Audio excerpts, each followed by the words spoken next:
What's going on? Jason Phillips here, owner and founder of the Nutritional Coaching Institute. And today we are talking how to lose fat without losing muscle. And obviously everybody right now, this time of year, is excited about getting on the beach, showing off that physique, having that six-pack to take to the beach. But who wants to take a six-pack without any lean muscle? It's not a very good look. And so inside of this video, I'm going to give you 4 different things you can be working on. I'm going to give you the one thing that I think is the most important. And before I jump into that, I want you to look below this video, give us that thumbs up, make sure you're subscribed so we can keep sending you lots of amazing information.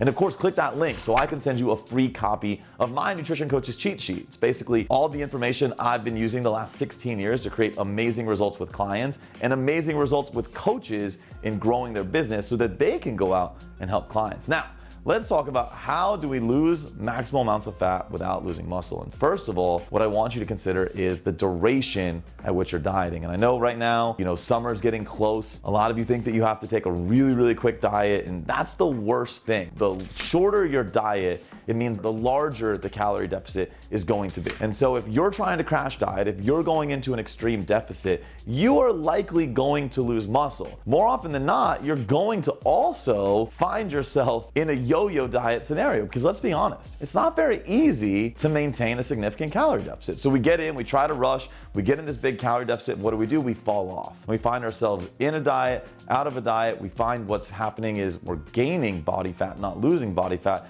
due to something called body fat overshooting, which I'll share with you in another video on this channel, okay? So the first thing I want you to consider is the duration of the diet. The second thing, and I just kind of touched on it, is the degree of the calorie deficit. We want to get away with as little as possible. And I think for some people, if you're really trying to maximize muscle retention, you may want to eat a little more and do a little bit more, right? Get a little bit more training in so that you can eat a little bit more. That's going to help us spare as much protein as possible. We're going to minimize the deficit. Yes, we might lose fat a little bit slower, but again, the slower we go, the more muscle we are going to keep. The third thing I want you to consider is your protein intake. We know that the longer you're in a calorie deficit and the deeper that calorie deficit goes, logically, you're going to have less and less protein-sparing nutrients, less and less carbohydrates and fats. And so with less carbs and fats sparing dietary protein, that means we need more of a direct consumption of dietary protein. So the longer you're in a deficit and the deeper deficit you get into,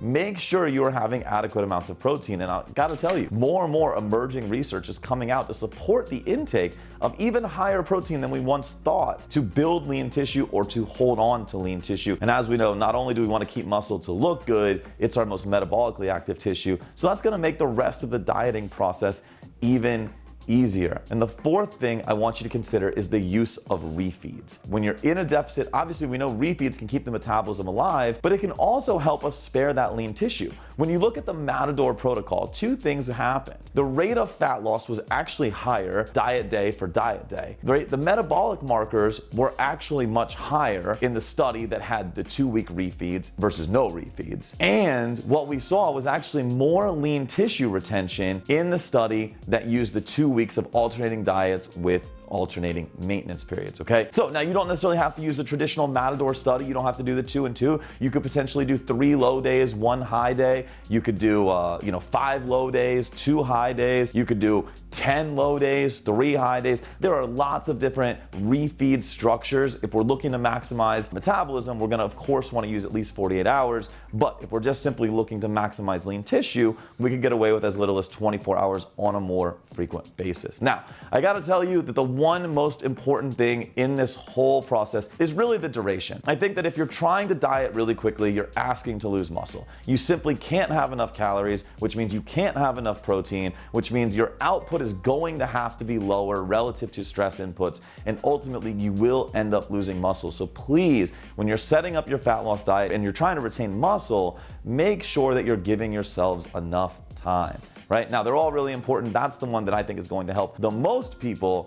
And as always, if you're here on this channel, I know that you're doing one thing. You're choosing impact over everything.